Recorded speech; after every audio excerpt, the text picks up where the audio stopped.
Fat Chat Discussion.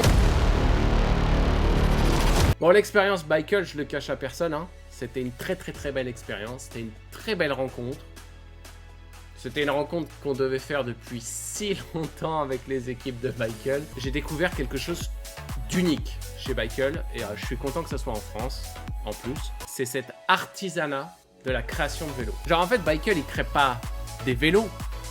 C'est pas un constructeur de vélos, c'est un artisan du vélo. Ils en sont pas encore à la full industrialisation. Comme ils l'ont dit dans le live, environ 80 vélos à l'année.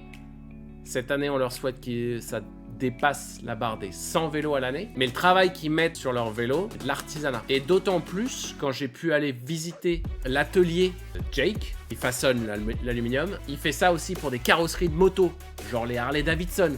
Il fait ça, il a fait un avant de Lamborghini. Il a fait plein de choses, tout ce qui est en aluminium. Et il m'a expliqué qu'il avait aussi travaillé dans le cinéma pour faire une coque de voiture. À chaque fois, toute la carrosserie en aluminium. C'est complètement ouf. Et le voir travailler, alors je l'ai mis très brièvement en intro de la vidéo sur le test du Bicycle TS, mais le voir travailler la pièce d'aluminium pour arriver à quelque chose d'ultra propre, c'est ouf. Parce qu'il faut quand même comprendre que il prend une plaque d'aluminium. Bon, la plaque, elle est propre, tu vois, elle sort d'usine. Une grande plaque, il vient la découper et après, il lui tape dedans pour lui faire prendre la forme, le bon arrondi, le bon angle.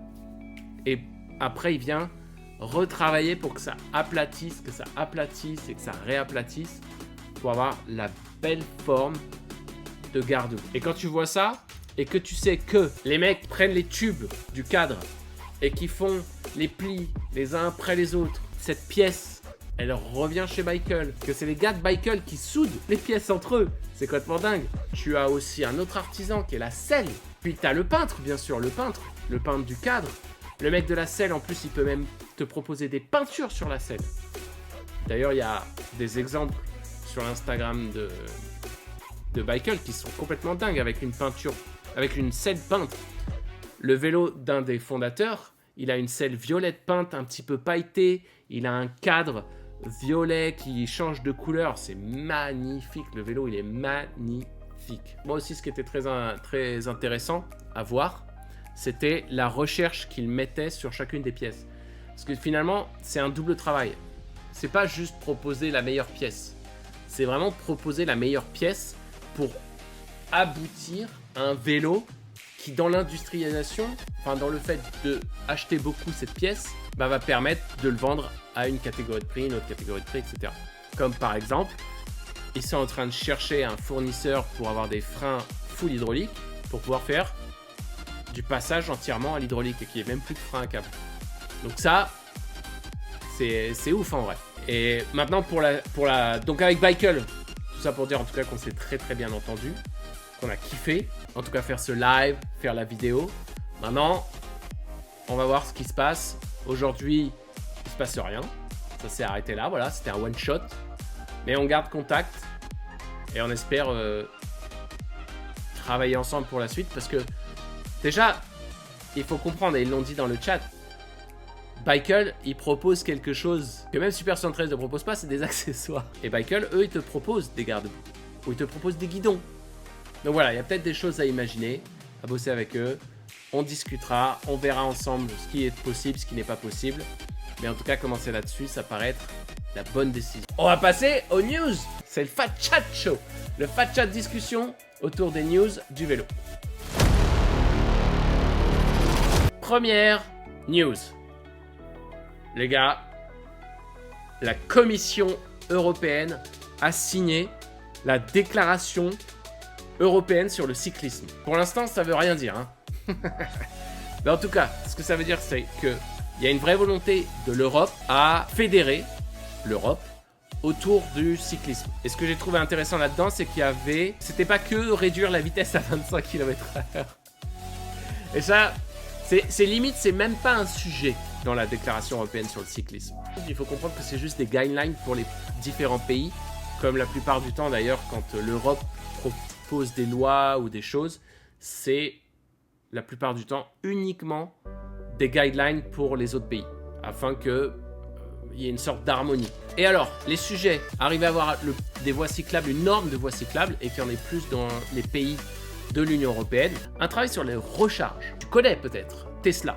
Tesla, quand ils ont créé leur marque de voiture, limite avant même que les voitures elles sortent, ils ont implanté, alors surtout aux États-Unis, mais maintenant en Europe, ils ont implanté des lieux de recharge de ton véhicule pour que tu puisses finalement prendre toutes les autoroutes. À n'importe quel moment, tu peux recharger comme une station-service. Dans le décret de l'européenne autour du cyclisme, il y a aussi des discussions autour des bornes de recharge. Parce qu'ils sont pas complètement cons. Il y a aussi les vélos électriques, c'est pas que du vélo. Et en plus, si tu veux vraiment faire de la longue distance et que tu veux proposer aux gens la capacité de pouvoir faire du vélo et de transformer un maximum l'usage de la voiture, puis ensuite peut-être du transport grâce au vélo cargo et aux remorques et autres systèmes qui pourraient être inventés par la suite, tu peux pas demander à tout le monde de pédaler. Et imagine, c'est ton travail, tu vas pas pédaler pendant toute la journée, t'en pourras plus à la fin. T'auras des mollets comme as, quoi. Alors c'est bien pour le sport, mais en vrai c'est pas réalisable. Ça, c'est les recharges. Et après, ce qui est pas mal, c'est les deux derniers points qui sont autour de la relocalisation du business en Europe.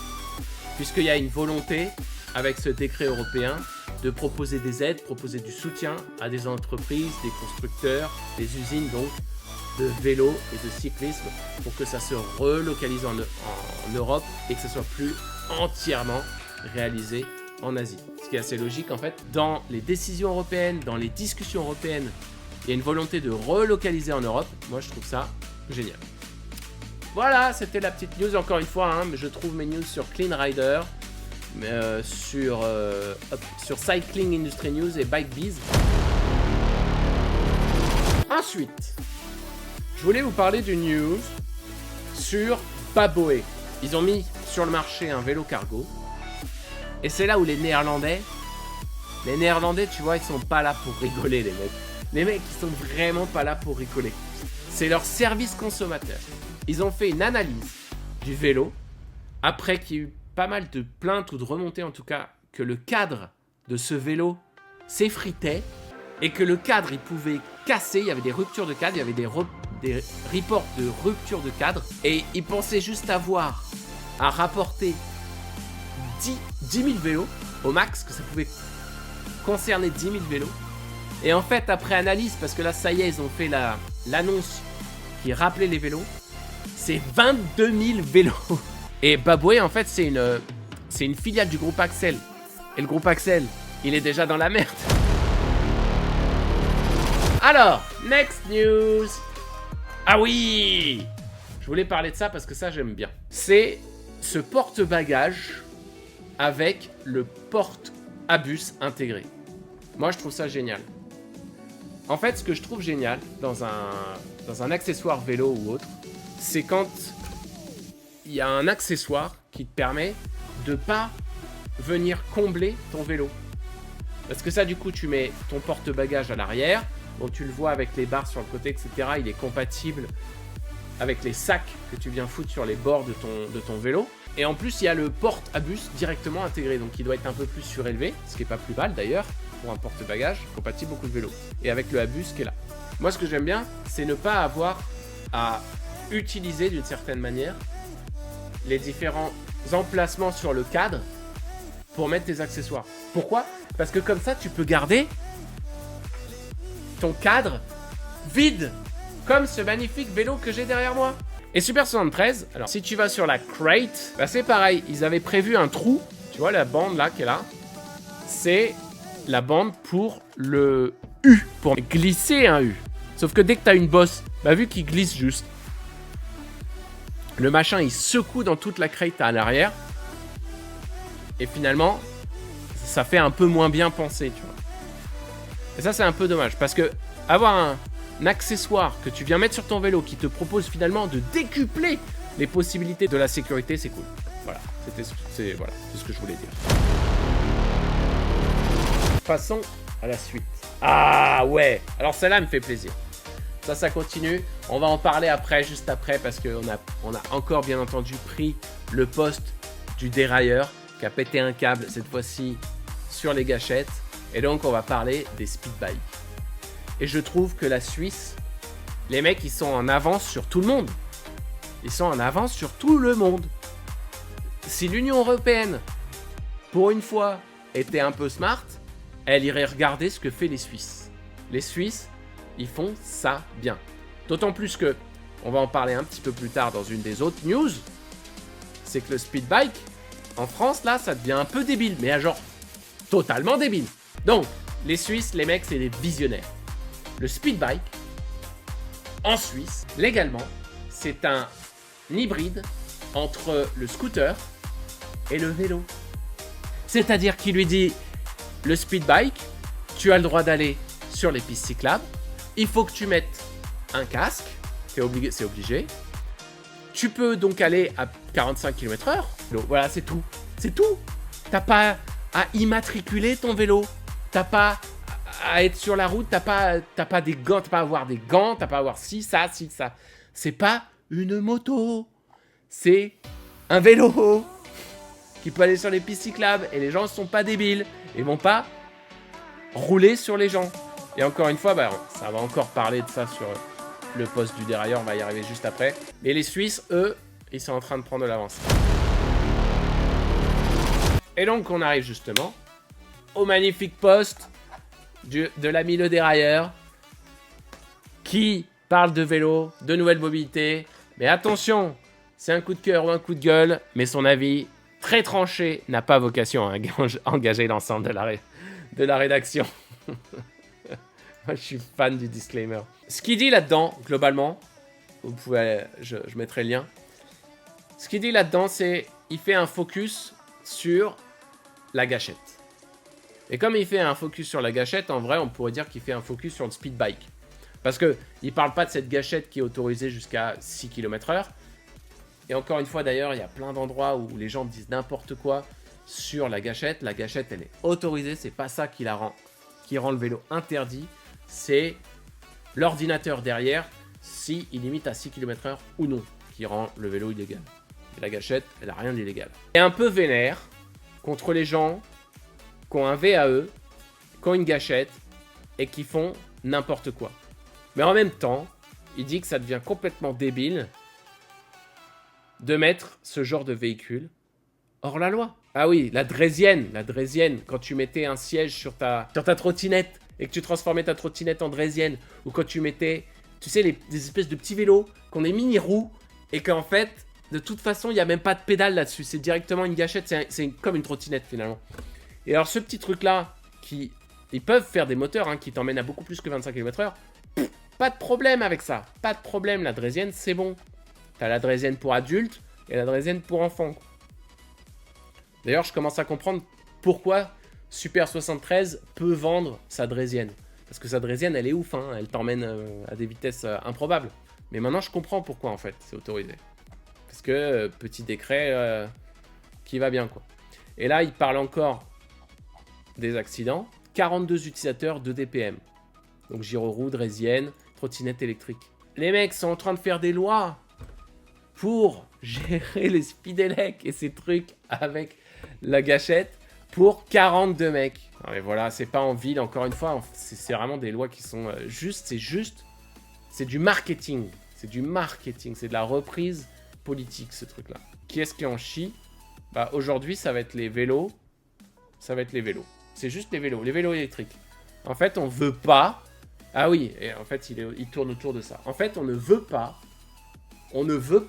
que les gens ils aient des vélos électriques. Et comment, à côté de ça, on veut que les gens ils arrêtent d'utiliser leur voiture. Les lois font tout pour que les gens ne puissent pas être sur des vélos électriques. Et pourtant, on dit aux gens, faites du vélo. Tout le monde se croise. Les vélos, ils croisent les voitures. Les vélos croisent les piétons. Arrêtez de faire des trucs où on est obligé de se croiser. Et c'est largement faisable. Altis l'explique en long, en large et en travers. Comment on fait des bons mécanismes qui sont prouvés et qui sont testés par A plus B et qui marchent. Alors, le contrôle technique, il est passé. Donc maintenant, les motos, elles ont besoin de faire leur contrôle technique. Mais que se passe-t-il pour les VAE? Eh bien oui, vous avez tout compris. Le VAE, il a failli passer. Il était à ça. Non, parce qu'il y a une loi qui le protège par un arrêté. Quelle chance. Mais un Speedelec, il doit passer un contrôle technique. Et quand tu y réfléchis 3 secondes, tu te dis, mais c'est débile. Et en plus, le Speedelec, c'est quoi? Tu dois passer un contrôle technique sur un vélo électrique. Qu'est-ce que tu vas faire un contrôle technique sur un vélo électrique? C'est un moteur. Le moteur, c'est une bobine. Et la bobine, elle est alimentée par une batterie. Qu'est-ce qu'il y a besoin de faire passer un contrôle technique à un speed bike? C'est ridicule. C'est ridicule. Encore une fois, les Suisses, ils ont... Mais là, ça y est, ils ont 20 ans d'avance. Ils ont 20 ans d'avance avec le Speedelec qui est considéré comme un hybride entre le vélo et le scooter. Où en gros, tu viens juste demander à la personne qui a un Speedelec de se protéger comme s'il était sur une moto. Ce qui n'est pas complètement débile. Quand j'ai vu ça, j'ai fait, mais le speed bike doit passer son contrôle technique. Bon, en tout cas, maintenant d'ailleurs, c'est un autre truc, c'est que les gens qui disent, ouais, mais du coup, je préfère prendre un Suron ou je sais pas quoi, ou un truc, et puis être dans la légalité. Bah non. Ah non, tu préfères pas être dans la légalité. Parce que en plus d'une carte grise, tu dois te taper une visite tous les ans. C'est ridicule. Le contrôle technique sur le Speedelec. Oh putain, elle est magnifique celle-là. Alors là, je vais vous passer des vidéos. On dirait du lavage de cerveau, ni plus ni moins. News là, les enfants après ils te disent ah ouais je suis d'accord, c'est pas bien, il y a plein d'accidents. Eux ils te disent bah ouais mais moi je prends ce vélo parce que j'en ai besoin. Je vais pas me mettre à pédaler pendant des kilomètres et des kilomètres. Je trouve qu'ils vont tous trop vite. J'ai l'impression qu'ils sont tous à 60 km/h. Et après, il dit non, bah là, en fait, c'est peut-être moi aussi qui est un peu lent. Je sais pas comment Super 113 ils vont s'en sortir. Parce que Super 113 ils font pas partie du pacte des constructeurs, il me semble, qui a dit oui, on va tout faire pour rendre légal nos vélos. C'est Breaker et d'autres qui ont dit oui, très bien, nous, on va tout faire pour rendre légal. D'ailleurs, la gâchette, on va l'enlever parce que c'est le diable incarné, la gâchette. Ils me rendent ouf. C'est le diable incarné, quoi. Le résultat de tout ça, c'est que en Europe, on est un peu dans la merde vis-à-vis des lois, de la législation, de qu'est-ce qui est considéré un vélo et comment les choses doivent évoluer. En tout cas, elles n'ont pas l'air d'évoluer vers quelque chose de simple. On va même dire, même pas simple, mais genre juste de évident. Voilà. Ils n'ont pas envie d'aller sur l'évidence. Ça saoule parce que en fait, je me demande si avec nos fat bikes, on va continuer à devenir légal en France. Pour l'instant, on n'aura pas trop de problèmes. À part si tu tombes sur un policier qui fait du zèle, tu n'as aucun problème si tu fais pas n'importe quoi, si tu es respectueux des autres, tu es respectueux de tout, tu te feras pas embêter.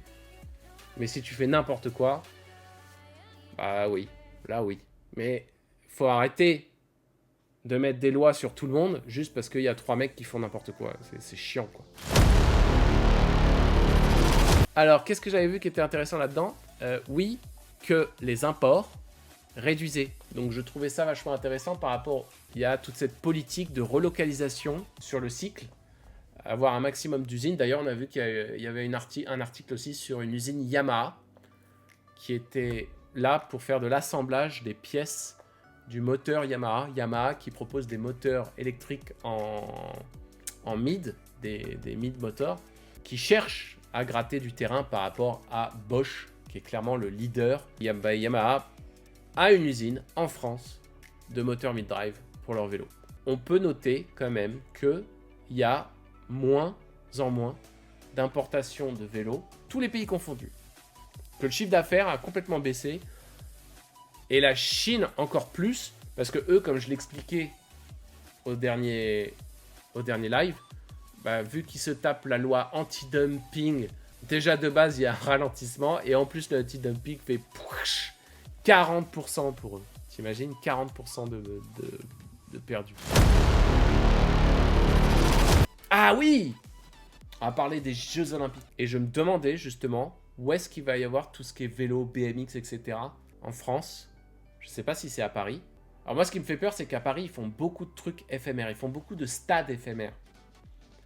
Donc, il n'y a rien qui va rester. Alors que justement, à Londres, ils ont fait l'infrastructure pour ça et ça a développé tout un business autour du vélo. Et justement, comme on parle de recentraliser, relocaliser les business du vélo en Europe, bah, c'est dommage, ça fait une occasion de manquer. Alors, ce sera cool d'avoir tous les trucs un peu rigolos de vélo à Paris même, mais du coup, c'est que sur des trucs éphémères qui vont gicler plus tard. J'ai vu ça, ça m'a trop fait rire. Pourquoi? Parce que c'est le vélo dont on parlait la semaine dernière. Arnaud, il a testé le vélo, le Lenmo One. Moi, je vous invite à aller regarder la vidéo. D'ailleurs, je vais la mettre dans le chat. Il y a un blocage de roues électriques et de batterie. C'est-à-dire que tu peux le verrouiller en appuyant sur 2 boutons en même temps. Tu le verrouilles et quand tu le verrouilles, ça bloque la roue arrière et ça bloque la batterie. Tu ne peux plus l'enlever. Et comment ça arrive à bloquer la roue arrière? Ça arrive à la bloquer parce qu'il y a un truc de débrayage, mais de débrayage complètement, pour passer le vélo soit en manuel, donc en fait il n'y a aucune résistance du moteur, ou soit en mode électrique, et du coup là il y a une résistance. Si tu pédales sans le moteur, bah, tu sais comme d'hab quoi, un VAE, si tu pédales alors que tu as un moteur, tu as un peu de résistance. Et bien là ils ont fait un système de débrayage. Mais franchement il est ouf, parce que pour la sécurité de la batterie, sécurité du vélo, bon certes il fait que 18 kg, donc 18 kg tu le prends et puis basta. Mais en plus il a tracker intégré, comme je disais, compatible avec les iPhones. Et par contre je pensais qu'il y avait un chargeur à induction, mais c'est pas du tout ça. C'est juste 2 petits crochets qui viennent tenir ton téléphone. Et après la batterie elle a un port USB, du coup tu peux venir charger ton téléphone comme ça. Donc c'est plus la batterie qui peut venir charger ton téléphone. Par contre, ce qu'il expliquait, Arnaud, c'est que la partie électrique, elle est pas ouf, quoi. C'est vraiment un VAE standard, quoi. C'est du 25 km/h et vraiment pas plus, et tu peux pas aller vraiment plus loin. Electron, il montre un vélo à moins de 900 €. Ils arrivent à faire maintenant un vélo d'entrée de gamme, frein mécanique, changeur de vitesse de base. Mais à la rigueur, les vitesses, elles fonctionnent. Tu pourrais mettre un truc un peu plus propre, plus précis. Mais bon, pourquoi pas. Mais tu as déjà 7 vitesses. Tu as une suspension avant, une suspension arrière, une batterie, une grosse batterie. Bah voilà, exactement. Chez Super 113, c'est 2700 € minimum, la même chose. Et à la rigueur, tu viens changer ton frein mécanique en frein hydraulique. Ça te coûte 100 € sur AliExpress, ou tu prends du Magura, enfin tu prends des trucs un petit peu plus mieux, et puis t'es bien, et t'as ton vélo, bah il coûte pas cher. Ouais, c'est vrai que 2700 c'est un ZX, ça a pas de suspension avant, hein. Et puis t'as pas de suspension arrière en plus. En plus. Et le dernier truc, mec, la réduction pour le truc le plus cher, c'était 1400 €. Le RX, il a pris 1400 €. Je trouvais ça plutôt... Du coup, je me suis abonné, hein, parce qu'il y a ça. Il y a ça qui m'intéresse. Les ventes privées Muc-Off. Je vous souhaite une très bonne soirée. Merci d'avoir été sur le live. Bonne soirée à tous. Bon ride. Et à plus. Ciao.